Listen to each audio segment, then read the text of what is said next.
2 minutes pour comprendre aujourd'hui la chirurgie de la thyroïde. Je suis avec le docteur Emmanuel Sokol. Vous êtes diabétologue endocrinologue à la Pitié-Salpêtrière et vous êtes l'auteur de « Et si c'était hormonal ?»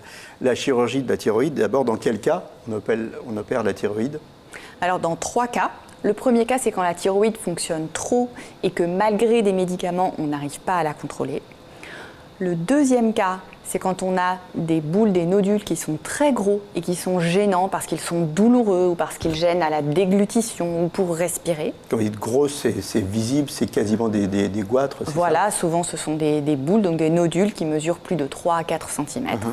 Et puis le troisième cas, c'est lorsque l'on suspecte un cancer de la thyroïde. Donc dans ces 3 situations, on va être amené à enlever la thyroïde, soit la moitié quand il s'agit d'un seul nodule d'un seul côté, soit toute la thyroïde.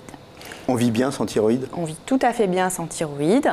On la remplace par un traitement qui s'appelle à base de lévothyroxine, un médicament qu'on doit prendre tous les jours. Donc cette opération, la plupart du temps, elle se fait sous anesthésie générale. On reste le plus souvent 2 nuits à l'hôpital et on passe par le cou. On a une petite cicatrice à ce niveau-là qui mesure environ 4 à 5 cm. Il existe également une autre technique par voie robotique où on peut passer par l'aisselle et donc soulever comme ça pour aller. Donc c'est les 2 possibilités qu'on a. Effets secondaires, il y en a pas? Alors il y en a 3 importants qui peuvent arriver. Le premier, c'est l'hématome. Donc ça, c'est quelque chose qui peut survenir tout de suite après l'opération. Le deuxième, c'est d'abîmer les nerfs des cordes vocales qui passent juste derrière. Donc on peut avoir des problèmes de voix. Une altération de la voix derrière. Exactement.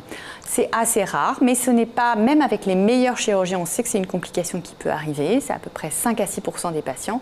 Et le plus souvent, avec quelques séances d'orthophonie, ça va mieux. Et puis, troisième effet secondaire, c'est d'abîmer les parathyroïdes qui s'occupent du calcium et donc entraîner des hypocalcémies. Voilà, mais on ne va pas inquiéter les gens. Le plus souvent, ça se passe super bien. À très bientôt.